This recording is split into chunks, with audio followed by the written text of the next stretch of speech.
alliance, even in the alliance, we are also the alliance partner. Whatever the candidates contested by from Nitish Kumar's party, it is his privilege and right to decide who will be the campaign for them. This is such an important point that I'm going to make you repeat it, because I think people should be in no doubt. You're saying to me that Narendra Modi, if the BJP wants, will campaign in Bihar regardless of what Nitish Kumar says. One thing is very clear, for the campaigning, who will be the leader, it will decide by the party. That is the important question first of all. But that could endanger your alliance. Is it worth your while risking the alliance to bring a man who makes no difference to the vote in Bihar? Why bring him there when you don't need him? Why risk the alliance? Only I want to clear one thing. Whatever the leader, whosoever it may be, it will be decided by party who will be the leader to campaign for the party in Bihar. So then let me quote to you what in fact the JDU spokesman Shivanand Tiwari has said. He's gone on record to say that Nitish and Nitish alone will decide who will campaign in Bihar. You're saying to me Shivanand Tiwari is wrong, the BJP will send whoever they want.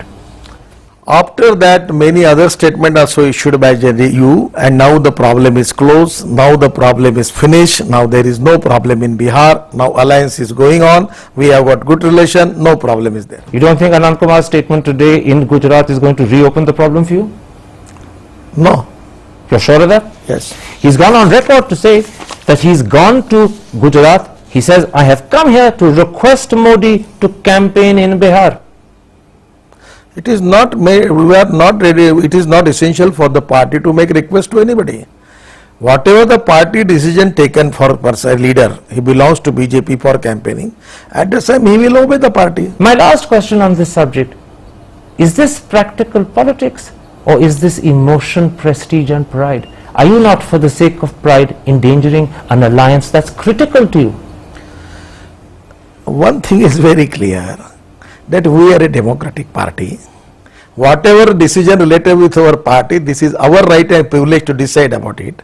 How the second person belongs to other party, how is going to dictate the terms for our party? It is not possible in democracy. And are you supposed to say me that whatever decision taken in the BJP, we should take the decision on the guideline of the other leaders? All right. Belongs to other parties. I'll leave the last word with you on that subject. It's only fair, as party president, you should have the last word. Let's take a break. I want to come back and ask you a different question. Did the BJP make a mistake taking back Jaswant Singh and Ram Jethmalani, or is the press once again being unfair? That's in a moment's time. See you after the break.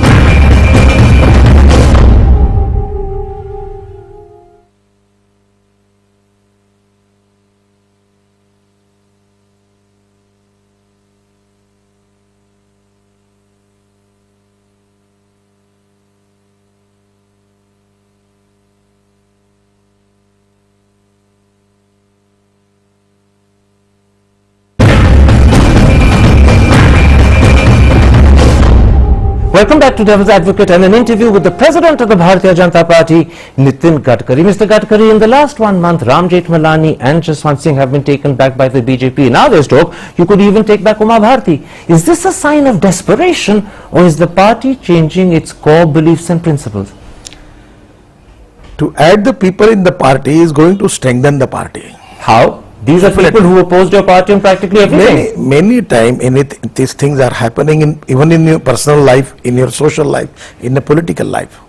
The best way is to add the people in the party is a good thing for the party. All right, you say it's a good thing for the party. Let's first take the example of Jaswant Singh. When he published his book in August, you expelled him. At the time, he had called Jinnah a great man. He called him a nationalist who was misunderstood. He said he was a secular leader, and most importantly of all, he said Sardar Patel was more responsible for partition than Jinnah himself.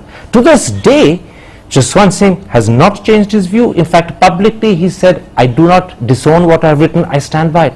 Yet you readmitted him. So where now do your core beliefs and principles stand? As a person, Jaswant Singh is a good man. He is a senior and experienced leader. What about his views? At the time of the foundation of the Bharatiya Janata Party, when he was there, I respect him.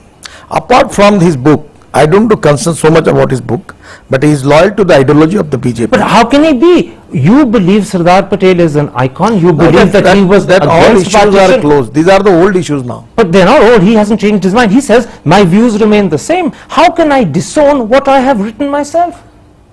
Now the issues are already is closed, and apart from these views, he is loyal to the party and he is ready to. As a BJP, he has got faith on the ideology of the BJP, and as a senior leader, we have respect for him. All right, you That's say- why we have added him to the party. You say he has faith in the ideology of the BJP. Let me put this to you. In his book, he says that it is possible. I am not concerned that lot of books are written by lot of peoples everywhere. But I'm talking about views that contradict your ideology. Let me finish and then you answer. First He of said- all, let you me finish, understand let me that finish, if any independent person, as a journalist or a politician, he write his experience of his life in the book. He he is authorized, or he feel that these are the experience of his life. I feel that in democracy, everyone has right to what he feels. Does he have That a... his thinking or his whatever his ideology, what he feels about in writing the book, this is not a case related with the party ideology. Well, that's what you say, but I want to quote to you what he said to this program in August last year. He said, we treat Muslims as aliens. He said, look into their eyes and you can truly see the pain they live with. That's not a position the BJP agrees with or believes in. That's exactly what he's saying, yet you've gone and embraced him. In a big political party, it is a group of many political leaders. Everyone have some independent and different opinions. It never happens that 100% opinions are same.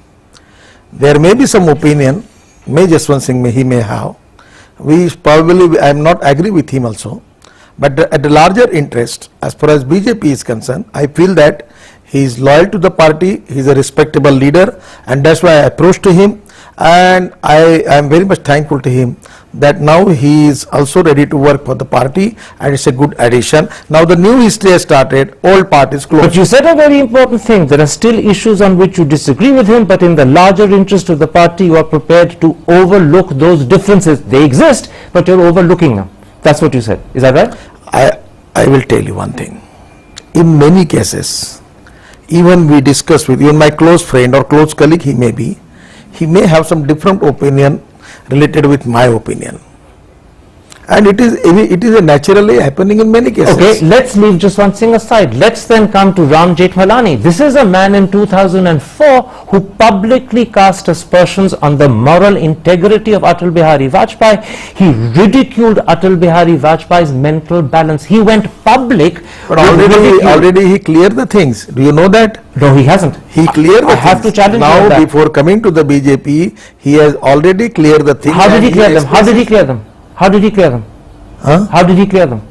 It's a very clearly clear that that was my comments was not good, and I'm sorry for that. He's apologized for it. Yes. He's apologized for it. Yes. You're saying that an apology is sufficient? This man said of Atal Bihari Vajpayee, I'm going to quote, he said, the people of this country are entitled to know whether the Prime Minister carries a sound mind in a sound body, what physical ailments the Prime Minister suffers from, what drugs, medicines and remedies he uses, whether he can walk, hear, see and concentrate mentally on the immense tasks facing the nation.